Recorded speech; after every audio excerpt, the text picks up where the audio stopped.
ইসলাম বলে, কোরআন হাদিস গবেষণা করলে আমরা পাই, যদি কোনো মুসলমান 5টি আমল করতে পারে, 5টি কর্মসূচি পালন করে, 5টি দায়িত্ব পালন করে, আল্লাহ তাআলা ঘরের বিপদ, বাহিরের বিপদ, দেশীয় বিপদ, বিদেশি বিপদ, দেশীয় চক্রান্ত, বিদেশি চক্রান্ত, ছেলের বিপদ, মেয়ের বিপদ, নিজের বিপদ, পরিবারের বিপদ, সমাজের বিপদ, রাষ্ট্রের বিপদ, সব আল্লাহ দূর করে দিবে।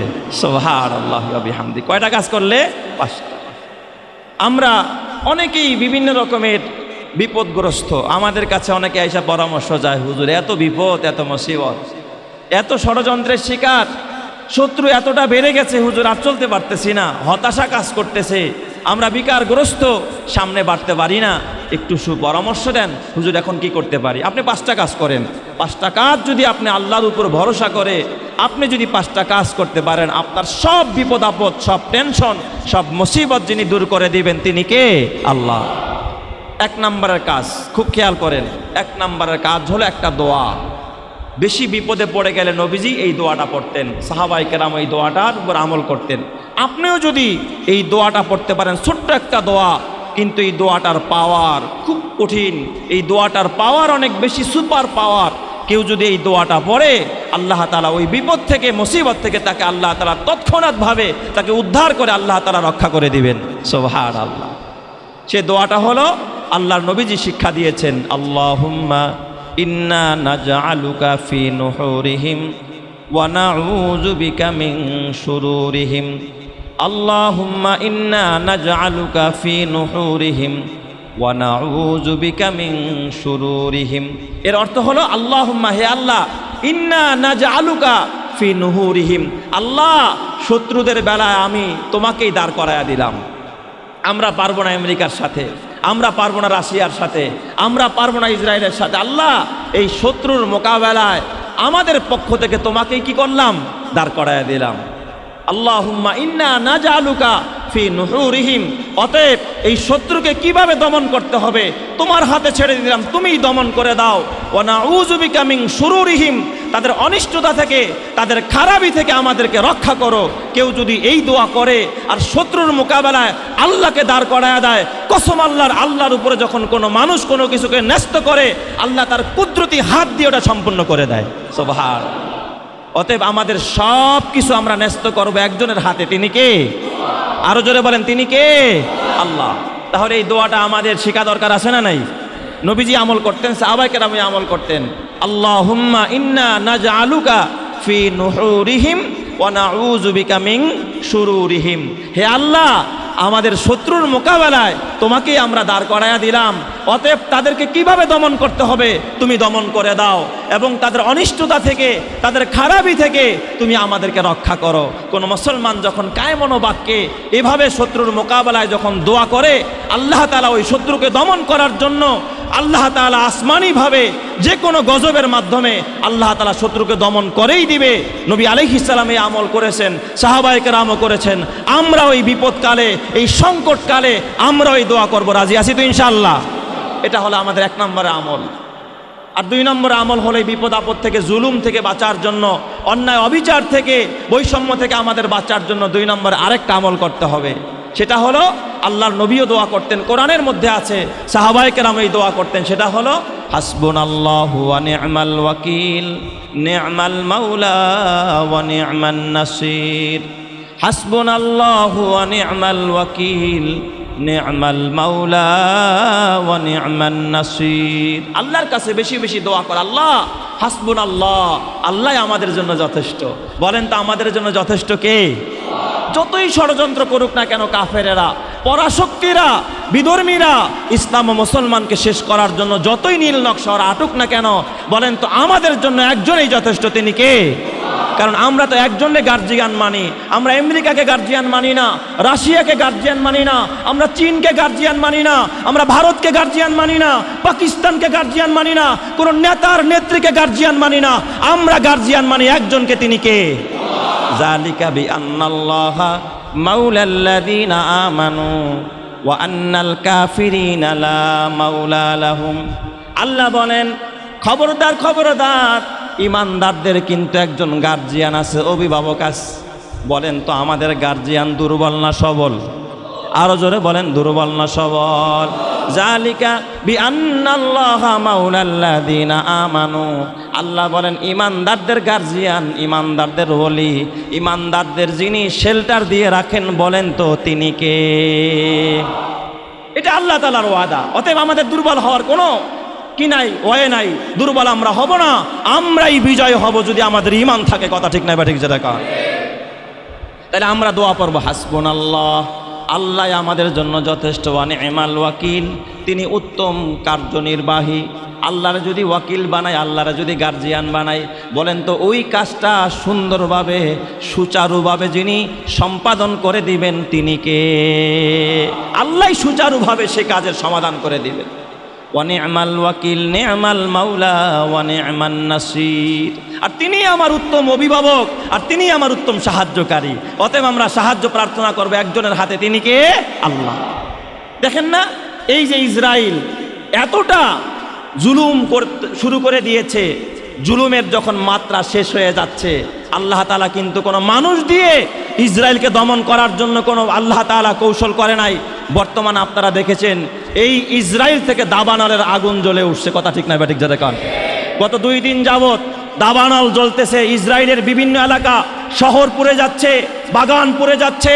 ওরা চেয়েছিল এই ফিলিস্তিনের গাজাবাসীকে একেবারে শেষ করে দিবে, ধ্বংসস্তূপে পরিণত করে দিবে, কিন্তু আল্লাহ তাআলা এই জালেমের মোকাবেলায় আগুনকে, দাবানলকে আল্লাহ তাআলা পাঠিয়ে দিয়েছে।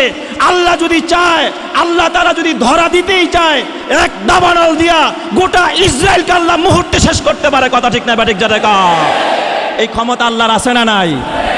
আল্লাহ তাআলা নমুনা দেখাইতেছে। আল্লাহ তাআলা যে পারে তার নমুনা আল্লাহ তাআলা দেখাইতেছে। কথা ঠিক না বা ঠিক যেটা কার?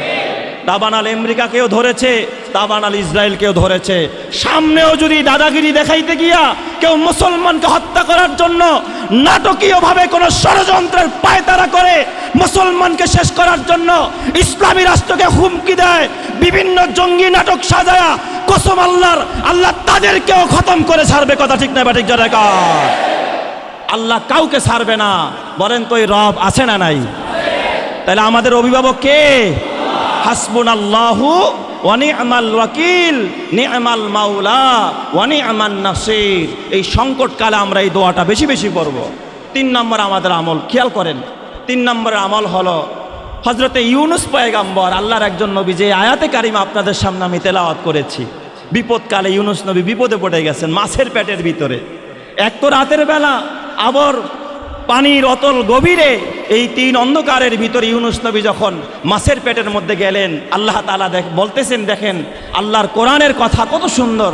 আল্লাহ বলেন, ওয়াজান্নুনি ইযযাহাবা মুগাদিবান ফাযান্না আল্লান নাকদির আলাইহি ফানাদা ফিজ যুলুমাত আল্লা ইলাহা ইল্লা আনতা সুবহানাকা ইন্নী কুনতু মিনাজ জালিমিন। আল্লাহর পয়গাম্বর হযরতে ইউনুস নবী যখন, আল্লাহর পয়গাম্বর ইউনুস নবী যখন আল্লাহ তাআলার রোশানলে পড়ে গেলেন, আল্লাহ যখন তার প্রতি বেজার হয়ে গেলেন, আল্লাহ যখন তার প্রতি নারাজ হয়ে গেলেন, মাছের পেটের মধ্যে যখন তিনি গেলেন, তিনি চিন্তা করলেন এ থেকে বাঁচার কোনো উপায় নাই। তখন তিনি এক মনস্ক হয়ে আল্লাহর দিকে মনোনিবেশ করে তিনি নিজের জুলুমের কথা স্বীকার করে বললেন, ফানাদা ফিজ জুলুমাত আল্লাহ ইলাহা ইল্লাল্লাহ। আল্লাহকে ডাক দিয়া বলে, আল্লাহ ইলাহা ইল্লা আনতা সুবহানাকা ইন্নী কুনতু মিনাজ জালিমিন। আয় আল্লাহ, মাছের পেট থেকে আমাকে রাশিয়া বাঁচাইতে পারবে না, ডুবুরি বাহিনী বাঁচাইতে পারবে না, নৌবাহিনী পারবে না, বিমান বাহিনী পারবে না, স্থল বাহিনী পারবে না, আল্লাহ দুনিয়ার কোনো শক্তি আমারে বাঁচাইতে পারবে না। একমাত্র এই মাছের পেটের ভিতর থেকে, পানির অন্ধকারের ভিতর থেকে একমাত্র যিনি বাঁচাইতে পারবেন, বলেন তো তিনি কে? ওই পানির গভীর থেকে ইউনুস পয়গম্বরের এই আওয়াজ, এই পানির ভিতর থেকে, মাছের পেটের ভিতর থেকে, অন্ধকার রাতের বেলায় যিনি আওয়াজ শুনেছেন, বলতে হবে চিৎকার মাইরা, তিনি কে? সেখানে কোনো ফোন ছিল? কোনো ফোন ছিল না, টেলিফোন ছিল না। ওই জায়গার ভিতরে যেই আল্লাহ শোনে, আমরাও যদি বাংলাদেশ থেকে মসজিদের মধ্যে সেজদায় পড়ে আল্লাহকে ডাক দিয়া বলি, আল্লাহ ইলাহা ইল্লা আনতা সুবহানাকা ইন্নী কুনতু মিনাজ জালিমিন। আল্লাহ আমরা জুলুম করেছি, গুনাহ করেছি, নামাজ পড়ি না, হালাল খাইতে পারি না, আল্লাহ তোমার গোলামি করতে পারি না। আমাদের ভুলের কারণে আমার মুসলমান ভাইরে কষ্ট দিও না আল্লাহ। আমার মুসলমান ভাইয়ের রক্ত আর দেখতে চাই না আল্লাহ। গাজাবাসীর নির্যাতন আর সহ্য হয় না আল্লাহ। ভারতের মুসলমান যেভাবে নির্যাতিত হচ্ছে সহ্য হয় না। কাশ্মীরের মুসলমান নির্যাতিত, সিরিয়ার মুসলমান নির্যাতিত, আল্লাহর সহ্য হয় না। তুমি দয়া করো, মায়া করো আল্লাহ। তোমার কাছে প্রার্থনা করি, এই দোয়া পড়া যদি কেউ আল্লাহর কাছে প্রার্থনা করে ওই বিপদ থেকে যিনি বাঁচায়া দিবেন তিনি কে? আল্লাহ তাআলা বলেন ওয়াকাযালিকা নুনজিল মুমিনিন। আমার ইউনুসকে আমি বাঁচাইলাম, কিয়ামত পর্যন্ত বিপদে পড়ে কেউ যদি আমাকে এইভাবে ডাকে আমি তাকেও বাঁচায়া দিব। যেরকম সুবহানাল্লাহ। আপনার আমার বিপদ দূর করবেন যিনি তিনি কে? তাহলে এই দোয়া ইউনুসও আমাদের পড়ার দরকার আছে না নাই? বলেন তো এই দোয়ার নাম কি? দোয়ায় ইউনুস। লা ইলাহা ইল্লা আনতা সুবহানাকা ইন্নী কুনতু মিনাজ জালিমিন। মাঝে মাঝে আমরা এই দোয়াটা পড়ব। এটা হলো 3 নম্বরের আমল। 4 নম্বরের আমল হলো বেশি বেশি করে ইস্তেগফার পড়া। আল্লাহ তাআলার কোরআন বলে ফাকুল তুস্তাগফিরু রাব্বাকুম ইন্নাহু কানা গফফারা ইউরসিলুস সামাআ আলাইকুম মিদরারা ওয়া ইউমদিদুকুম বিআমওয়ালিন ওয়া বানিন ওয়া ইয়াজআল লাকুম জান্নাতিন ওয়া ইয়াজআল লাকুম আনহারা। কয় তোমার বিপদ আছে, পানি নাই, বৃষ্টি নাই, সন্তান নাই, সম্পদ নাই, মুসিবতের পর মুসিবত। কয় তুমি ইস্তেগফার করতে থাকো, আস্তাগফিরুল্লাহ ওয়া আতুবু ইলাই, আস্তাগফিরুল্লাহ ওয়া আতুবু ইলাই। আল্লাহ তোমার কাছে ক্ষমা চাই, ওয়া আতুবু ইলাই তোমার কাছেই প্রত্যাবর্তন করি। এইভাবে করে যখন কোনো মানুষ ইস্তেগফার করতে থাকে, তওবা করতে থাকে, আল্লাহর নবী বলে মান লাজিমাল ইস্তেগফার জাআলাল্লাহু লাহু মিন কুল্লি দিকিন মাখরাজা। যে ইস্তেগফারকে লাজেম বানায় নিবে আল্লাহ তাআলা সংকীর্ণতা দূর করে দিবে। ওয়ামিন হাম্মিন ফারাজা, আল্লাহ সব মুসিবত আর বিপদ আর দুশ্চিন্তাগুলো দূর করে দিবে। ওয়ারাযাকাহু মিন হাইসু লা ইয়াহতাসিব, আল্লাহ এমন জায়গা থেকে রিজিক দান করবে যেখান থেকে রিজিক পাওয়ার কল্পনাও সে কোনোদিন করতে পারে না। আল্লাহ এমন জায়গা থেকেও তার রিজিকের ব্যবস্থা আল্লাহ তাআলা করে দিবে যদি কেউ নিয়মিত কি করতে পারে? ইস্তেগফার করতে পারে। তাইলে আমাদের ইস্তেগফার করতে হবে। এটা হলো 4 নম্বর আমল। 5 নম্বর সর্বশেষ আমল যেটা আপনি করলে বিপদ থেকে বেঁচে যাবেন সেটা হলো বেশি বেশি রহমতে আলম নবীর উপরে দুরূদ শরীফ পড়তে হবে। ডেলি অন্তত 100 বার দুরূদ পড়বেন। আজকে ঘরের বিপদ, ছেলে অসুস্থ, 100 বার দুরূদ পড়েন আর বলেন আল্লাহ আমার গুনার কারণে আমার ছেলে অসুস্থ। 100 বার দুরূদ পড়ে বলেন আল্লাহ আমারে মাফ করে দাও, আমার ছেলেরে সুস্থ করে দাও। আল্লাহ অবশ্যই সুস্থ করে দিবে। আপনি বিভিন্ন শত্রুর কবলে পড়ে গেছেন, শত্রুরা আপনাকে গুলি করতে চায়, শত্রুরা আপনাকে বন্দি করতে চায়। আপনি 100 বার দুরূদ পড়ে রাতের বেলায় সেজদায় পড়ে কাঁদেন আর বলেন আল্লাহ শত্রু লেগে গেছে, তোমার নবীর উপরে দুরূদ পড়লাম, এই দুরূদের উসিলায় তুমি নাকি 1 বার দুরূদ পড়লে 10 বার শান্তি পাঠাও, রহমত পাঠাও। আল্লাহ আমার প্রতি রহমত পাঠাও, বিপদ দূর করে দাও, মুসিবত দূর করে দাও। কেউ যদি নবীর উপরে ডেলি 100 বার দুরূদ পড়া এইভাবে আল্লাহর কাছে দোয়া করে, আল্লাহ ওই সংকট থেকে, বিপদ থেকে সাথে সাথে তারে বাঁচায়া দিবে। যেরকম সুবহানাল্লাহ। এই 5টা আমল যদি কেউ করতে পারেন, 1 নম্বর বললাম একটা দোয়া, আল্লাহুম্মা ইন্না নাজআলুকা ফি নুহুরিহিম ওয়া নাউযু বিকা মিন শুরুরিহিম। এই দোয়া বেশি পড়বেন। 2 নম্বর আমল বললাম, যেই আমলটা আপনি বেশি বেশি করলে আল্লাহ সব বিপদ থেকে বাঁচায় দিবে, সেটা হলো হাসবুনাল্লাহু ওয়া নি'মাল ওয়াকিল, নি'মাল মাওলা ওয়া নি'মান নাসির। আর 3 নম্বর আমল হলো দোয়া ইউনুস পড়া, লা ইলাহা ইল্লা আনতা সুবহানাকা ইন্নী কুনতু মিনাজ জালিমিন। আর 4 নম্বর আমল হলো বেশি বেশি ইস্তেগফার করা, আস্তাগফিরুল্লাহ ওয়া আতুবু ইলাই, বেশি বেশি আল্লাহর কাছে তওবা করা, আল্লাহর কাছে ইস্তেগফার করা। আর 5 নম্বর আমল হলো বেশি বেশি দুরূদ আমল করা, দুরূদ শরীফ পড়া। কেউ যদি এই আমলগুলো করতে পারে তার সকল বিপদ যিনি দূর করে দিবেন তিনি কে?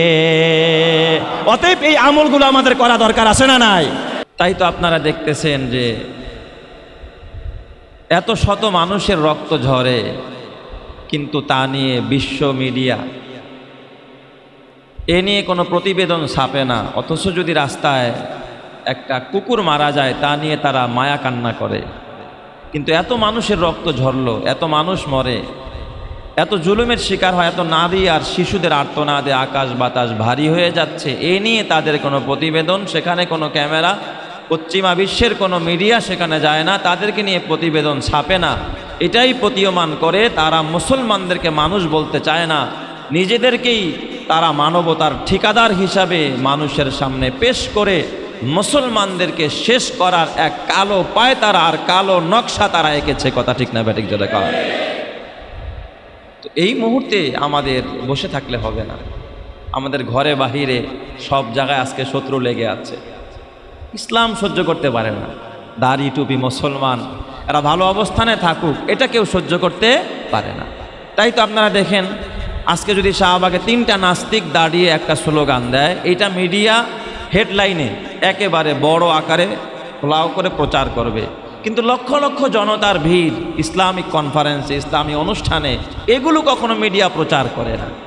কারণ হলো বর্তমানে এই হলুদ সাংবাদিকতা, হলুদ মিডিয়া, এগুলোর মূল পরিচালক হলো ইহুদিবাদীরা, এগুলোর পরিচালক হলো খ্রিস্টানেরা। আজকে ইলেকট্রনিক্স মিডিয়া বলেন, প্রিন্টিং মিডিয়া বলেন, সব কিছুর নিয়ন্ত্রণ আজকে তাদের হাতে। অতএব মুসলমান যদি এগুলো নিজেদের নিয়ন্ত্রণে যতক্ষণ না আনবে ততক্ষণ পর্যন্ত মুসলমান তথ্য সন্ত্রাসের শিকার হবে। এই তথ্য সন্ত্রাসের কারণেই আজকে মুসলমানদের উপরে, ইসলামের উপরে একের পর এক ওই হায়নারা, মানুষরূপী পশুরা একের পর এক তোহমাত দিয়ে যাচ্ছে। আর এ দিয়ে মুসলমানদেরকে ঘায়েল করার এক নীল নকশা এবং এক ফায়তারা তারা করেই যাচ্ছে। কথা ঠিক না ব্যাঠিক জোরে কর। অতএব এই ব্যাপারে আমাদের কি থাকতে হবে? সচেতন থাকতে হবে।